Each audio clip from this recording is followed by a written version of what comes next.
Praise the Lord.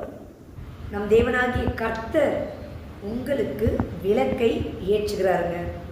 நீங்கள் வெளியில் பார்க்குறதுக்கு ரொம்ப வெளிச்சமாக இருப்பீங்க. ஆனால் உங்களுடைய வாழ்க்கையில் உங்கள் இருதயத்துக்குள்ளே பார்த்தீங்கன்னா இருளாக இருக்கும். அந்த இருளை இயேசு கிறிஸ்துவானவர் வெளிச்சமாக்குறாருங்க. நீங்கள் இப்போ எந்த சூழ்நிலையில் வேணால் இருக்கலாம், கிறிஸ்து அந்த சூழ்நிலையை மாற்றிடுவாருங்க. பழைய அடையாளத்தை மாற்றி புது அடையாளத்தை உங்களுக்கு கொடுத்துருவாரு. உங்களோட குழப்பம்லாம் போய் நீங்கள் ஒரு தெளிவாகிடுவீங்க, பிரகாசமாகிடுவீங்க.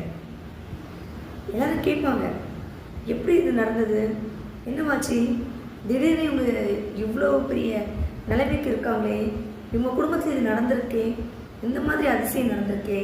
அப்படி இந்த உலகத்தில் இருக்கவங்க, இதை சுற்றி இருக்கவங்க எல்லாரும் கேட்பாங்க, சொல்லுங்கள் யார் அதை செஞ்சாரேன்ட்டு. அந்த பழைய அடையாளத்தை மாற்றி மற்றவங்க முன்னாடி உங்களை உயர்த்தி வைக்கிறவர் யாருன்னா இயேசு கிறிஸ்து. அவர் உங்கள் இருதயத்தை பிரகாசிக்கிற ஒளியாய் இருக்கிறாருங்க.